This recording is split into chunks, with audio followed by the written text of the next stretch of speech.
8강 계속합니다. 여러 물체의 운동을 하면서 지난 시간에는 질량 중심을 공부했는데 오늘은 선운동량을 공부합니다. 우리 여러 물체 운동할 때 세 물체의 예를 들었죠. 물체가 3개 있다고 세 물체 운동이 아니었습니다. 세 물체 운동에 대한 각각 물체에 대한 운동 방정식이 이렇게 외력과 내력이 포함되어 있을 때 그러면 무슨 일이 벌어졌습니까? 일식을 풀려면 R1을 푸는 것인데 R2, R3를 알아야 되고, 이식을 풀려면 R2에 대해서 푸는 것인데 R1과 R3를 알아야 되고, 삼식을 풀려면 R3를 푸는 것인데 R1과 R2를 알아야 되고, 그래서 세 개를 한꺼번에 풀어야지만 됐죠. 이런 것을 열린 미분 방정식이라고 했고, 그건 굉장히 복잡하다. 열린 미분 방정식은 그러면 어떻게 하느냐? 새로운 물량을 도입한다고 그랬죠. 우리 이 여러 물체의 운동을 할 때는 두 가지 도입한다고 했습니다. 하나는 질량 중심이었는데 우리 질량 중심은 우리 이제 지난 2시간에 걸쳐서 공부를 했습니다. 그리고 이제 공부하려고 하는 것이 선운동량입니다. 그러면 선운동량은 어떻게 되는지 보겠습니다. 여기에 뉴턴의 운동 방정식이 이렇게 있는데 우리 질량 중심 할 때는 어떻게 했습니까? 이 세 개를 다 더했죠. 무엇을 이용하기 위해서 했습니까? 이 세 개를 다 더했을 때 무엇이 없어져 버립니까? 근데 다 더하면 내력의 합은 0이어서 항상 외력이 한 번 이렇게 나오는 걸 이용하려고 그랬죠.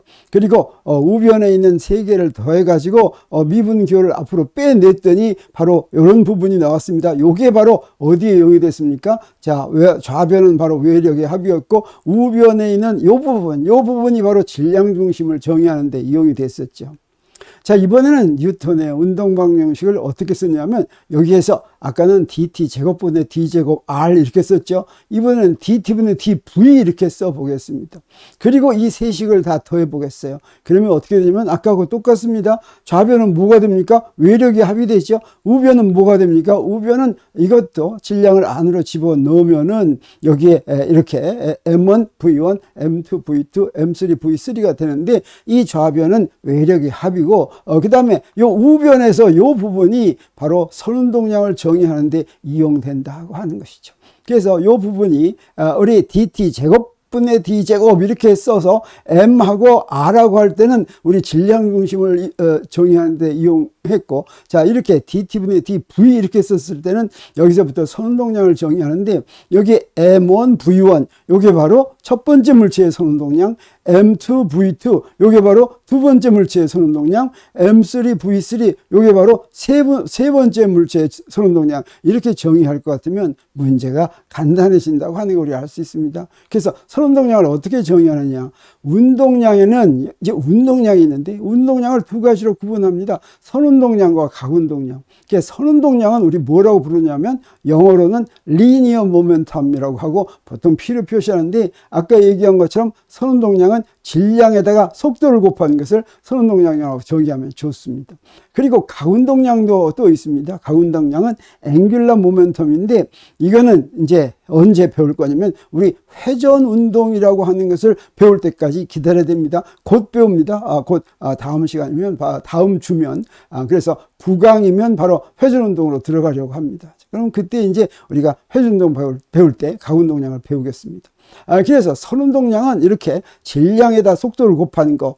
그래서 그 물체의 질량과 속도의 곱으로 이렇게 정의를 한다고 하는 거죠. 그러면 아까 식에서 어떻게 됐었습니까? F1 더하기 F2 더하기 F3는 dt분의 d, m1 v1 이렇게 됐었죠. 그랬을 때 좌변을 외력의 합이다. 그리고 우변은 우리 어떻게 쓸 수가 있어요? dt분의 d 라지 p 이렇게 쓸 수가 있는데 이 라지 p는 p1, p2, p3에서 총 선운동량이다. 이렇게 정의할 수가 있게 되는 것입니다.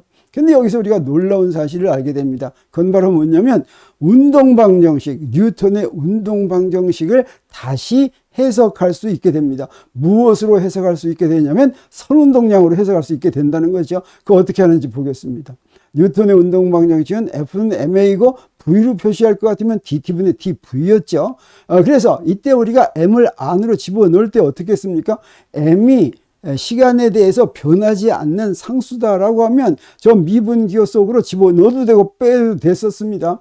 그래서 m이 만약에 변하지 않는 상수라면 이걸 어떻게 쓸 수가 있었냐면 그 안으로 집어넣을 수가 있었어요. dt분의 dmv. 그래서 이게 바로 뭐가 됐습니까? dt분의 dp 이렇게 됐죠. 자, 이렇게 F는 dt분의 dp로 만들기까지는 우리 무엇을 이용했어요? 질량이 시간에 대해서 변하지 않는다라고 하는 걸 이용을 했습니다. 자, 그런데 우리 이것을 갖다가 이 두 가지로 생각할 수가 있습니다. dt분의 dp를 이번에는 그 p가 mv라고 했으니까 m이 상수면 dt분의 dp가 mv 해가지고 이거 미분하면 어떻게 됩니까? 상수면 앞으로 나와서 이제 m dt분의 dv가 되죠. 요거 지금 거꾸로 한 것입니다. 근데 만약에 m이 변수면, 다시 말하면 시간에 대해서 변한다면 어떻게 해야 됩니까? m도 시간의 함수고 v도 시간의 함수라면 우리 미분할 때 어때요? 두 개 따로따로 해야 되죠. 앞에 걸 미분하고 뒤에 거 곱하고, 그 다음에 앞에 거 그대로 두고 뒤에 걸 곱했죠. 미분해서 곱했죠. 그래서 여기서부터 여기 된 게 뭐냐면 dt분의 dm이 0이면 그러면 이게 되는 거였습니다. 그래서 우리 좀 헷갈립니다. 자, 그러면 우리 dt분의 dp가 우리 이제 운동 방정식을 F는 MA라는 운동 방정식을 dt분의 dp로 썼다면 이 dt분의 dp는 MA가 되기도 하고 MA가 되지 않기도 하는데, 그러면 우리 어떤 게 더 옳을까? 다시 말하면 F는 MA가 옳고 dt분의 dp는 만약에 질량이 시간에 의존한다면 F는 MA가 안 되니까 dt분의 dp는 틀린 것일 것인지, 아니면 dt분의 dp가 오히려 옳고 F는 MA라고 하는 것은 M이 시간의 함수가 아니라고 하는 경우에만 성립하는 것이다, 이렇게 설명할 수 있을지 이런 의문이 들게 됩니다. 이걸 여러분한테 퀴즈로 물어보겠습니다. 자, 뉴턴의 운동 방정식을 봤더니 두 가지로 쓸 수 있게 되는데, F는 m dt분의 dv 이렇게 쓸 수도 있고 F는 dt분의 dp 이렇게 쓸 수도 있는데, 이 두 개 중에서 어떤 것이 옳은 운동 방정식일까? 이 네 개 중에서 이제 골라 보는 것입니다. 앞에 있는 F는 m dt분의 dv가 옳다. 그리고 아니다. 두 번째 F는 dt분의 dp가 옳다. 또는 두 개가 다 옳다. 또는 문제에 따라서, 조건에 따라서 둘 중 하나가 옳다. 여기서 어떤 게 답일 것 같습니까? 둘 다 옳다 그러면 좀 곤란합니다. 그렇죠? 사실은 어떤 게 옳은 답이냐면 놀랍게도 dt분의 dp가 더 옳은 식입니다. 다시 말하면 이 dt분의 dp는 어떻습니까? 질량이 변할 때나 변하지 않을 때나 쓸 수가 있는 것이죠. 그래서 우리 선운동량으로부터 더 일반적인 뉴턴의 운동방정식이, 다시 말하면 올바른 뉴턴의 운동방정식은 F는 dt분의 dp다.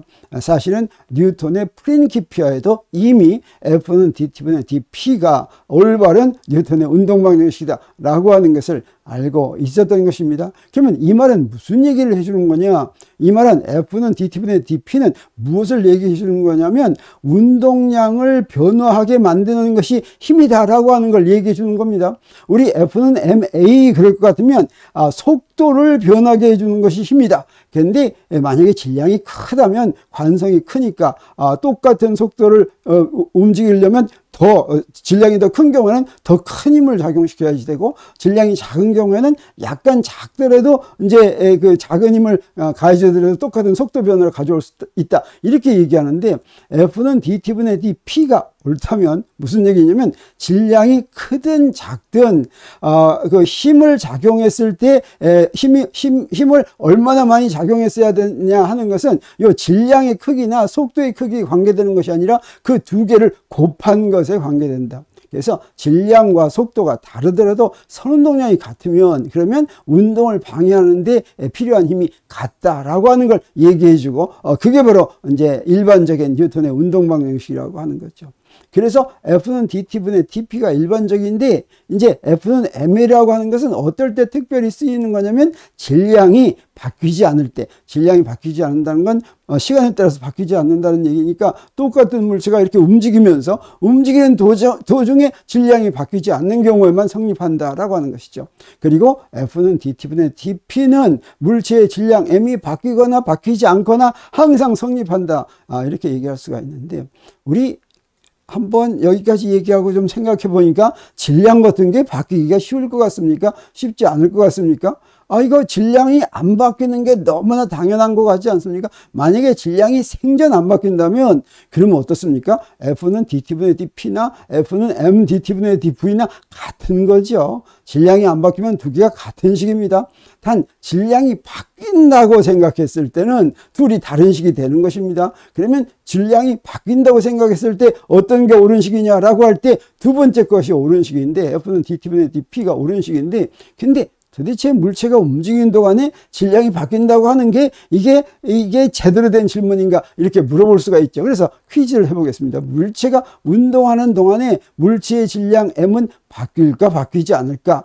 여기서 첫 번째는 절대로 바뀌지 않는다, 바뀔 수도 있다, 엄밀하게 말하면 항상 바뀐다. 이 중에서 어떤 게 답일 것 같습니까? 사실은 엄밀하게 말하면 항상 바뀌고 있는 것이 질량이고, 질량, 우리가 보통 질량 보존 법칙 이렇게 얘기하죠. 이때 질량 보존 법칙이라고 하는 것은 우리 이 물리에서, 우리 물리 4강에서인가 우리 질량을 정의했습니다. 질량이 바로 뭐였습니까? 물체의 운동 상태를 그대로 유지하려는, 속도를 그대로 유지하려는 성질이었죠. 그렇게 정의한 질량은 질량 보존 법칙의 대상이 아닙니다. 질량 보존 법칙은 언제 얘기했냐면 화학 시간에 화학 반응을 하더라도 어떻습니까? 거기에 들어있는 원자의 개수는 바뀌지 않는다라고 하는 것인데, 사실은 엄밀하게 질량은 화학 반응을 일으키면 질량이 바뀌어 버립니다. 그래서 이 질량 보존 법칙은 우리 앞에서 관성의 정도를 측정하는 양으로 또는 만유인력의 원인으로 질량을 정했을 때 그때 질량 보존 법칙이라고 하는 건 아예 없습니다. 그리고 질량은 엄밀하게 말하면 항상 바뀐다 이렇게 얘기할 수가 있는데, 이렇게 이제 이해를 해야지 되겠습니다. 운동 방정식에 대한 올바른 이해는 알고 봤더니 운동 방정식은 F는 MA가 아니고, 이 말은 무슨 얘기냐면 F는 MA는 질량이 안 바뀔 때만 성립하는 것입니다. 그래서 질량이 바뀔 수도 있으면 F는 dT분의 dP가 이게 올바른 것이다 라고 하는 것이죠. 그래서 이걸 다시 한번 부연 설명하면, 물체가 운동하면서 질량이 바뀌지 않아 가지고 dT분의 dM이 0인 경우에만 우리 F는 dT분의 dP가 운동 방정식이어서 이걸 갖다가 뭐라고 쓸 수가 있냐면 F는 MA가 성립한다고 쓸 수가 있다고 하는 거죠. 그래서 질량이 변하는 경우가 그러면 정말 있을까라고 우리 물어본다면 어떠냐면, 질량은 변하지 않는다라고 생각했던 것은 질량에 대해서 잘 모를 때였다. 질량은 알고 봤더니 항상 바뀝니다. 이 질량은 항상 바뀐다고 하는 건 누가 이제 알아냈냐면 유명한 아인슈타인이 알아낸 것입니다. 그래서 특상대성 이론에 의할 것 같으면 질량은 무엇과 함께 바뀌어요? 속력과 함께 바뀝니다.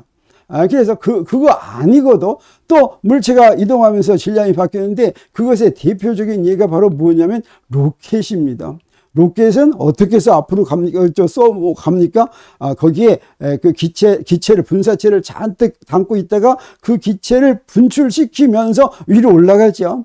그러면 그때 이 처음 로켓의 질량은 거기에 로켓을 담고 있는 연료 액체까지 전부 포함해서 질량인데, 로켓이 앞으로 갈 때는 그 액체 연료를 뒤로 분사하면서 그 반작용을 앞으로 올라가는 겁니다. 이때 뉴턴의 운동 방정식이 적용되겠습니까? 안 적용되겠습니까? 뉴턴의 운동 방정식이 그대로 적용이 됩니다. 이때는 바로 뉴턴의 운동 방정식을 어떤 형태로 써야 되냐면 F는 dT분의 dP 형태로 써야 된다고 하는 거죠. 그래서 여기 로켓의 질량이 T는 0일 때의 질량과 T가 조금 지나갔을 때 질량이 좀 다르고 델타 M이라는 질량을 뒤로 내뿜으면서 로켓이 앞으로 간다 이렇게 얘기할 수가 있죠. 그리고 그 질량 자체가 속도에 의존한다고 하는 것은 특상대성 이론에서 나오는 것입니다. 우리가 특상대성을 배우게 될 것 같으면 질량은 바로 속력의 함수가 됩니다. 그래서 여기 속력의 함수가 어떻게 되냐면, 속력이 0일 때는 그때가 바로 속력이 0이면 어떻게 돼요? 이 부분이 1이 되죠. 그때 이 m조라고 하는 게 바로 정지 질량입니다. 움직이지 않을 때의 질량. 그리고 움직이고 있으면 어떻습니까? 속력이 0보다, 그 C는 이건 광속인데, V가 이제 점점점 커지면 요게 바로 1보다 더 큰 수가 되죠. 그리고 V가 광속과 같아지면 요거 뭐가 되냐면 무한대가 됩니다. 그래서 속력이, 이 어떤 물체의 속력이 광속과 같아진다면 되면 질량이 무한대가 되는데, 사실은 가속을 시킨다면 속력이 C와 같아지면 무한대가 되니까, 무한대가 되면 더 이상 가속을 시킬 수가 없습니다. 그래서 우리가 뭐라고도 얘기하냐면 질량을 갖고 있는 물체는 절대로 광속과 같아질 때까지 가속시킬 수가 없다, 이렇게까지 얘기를 하는 것이죠. 아무튼 간에 질량은 속력의 그 함수인데, 근데 또 이 함수가 어떻게 생겼냐면, 속력이 광속의 뭐 10%, 20% 이런 정도가 아니라 뭐 음속의 두세 배가 될 때까지도 이 부분은 실질적으로 그냥 1이나 마찬가지입니다. 1.0000000에서 뭐 5, 6자리에서 조금 숫자가 나타나기 시작하니까 음속의 몇 배 정도까지는 이거 1이나 마찬가지고, 그래서 그런 광속에 비해서 느린 속도의 경우에는 질량이 안 변한다, 이렇게 생각할 수도 있죠. 근데 광속에 비교해내질 만큼 이제 속력이 빨라지면 질량은 급속도로 증가하고, 그럴 경우에는 어떠냐? 그럴 때는 뉴턴의 운동방정식을 F는 dt분의 dp 형태로 써야 되는데, 자, 이러면 이 형태도 사실 조금 바꿔야 됩니다. 왜 그러냐면 F는 dt분의 dp라고 하는 형태로 운동방정식을 쓰면 그 형태 자체가 또 특상대성 이론에 부합하지 않기 때문에 좀 바꿔야 되지만, 그래도 운동량의 변화율이 힘과 비례한다라고 하는 것은 특상대성 이론에서도 마찬가지다, 이렇게 이야기할 수가 있습니다. 그래서 오늘은 여러 물체 운동을 기술하려면 특별히 선운동량을 도입하는 것이 편리한데, 앞으로 선운동량을 도입해서 어떻게 편리해지는지는 앞으로 보겠습니다.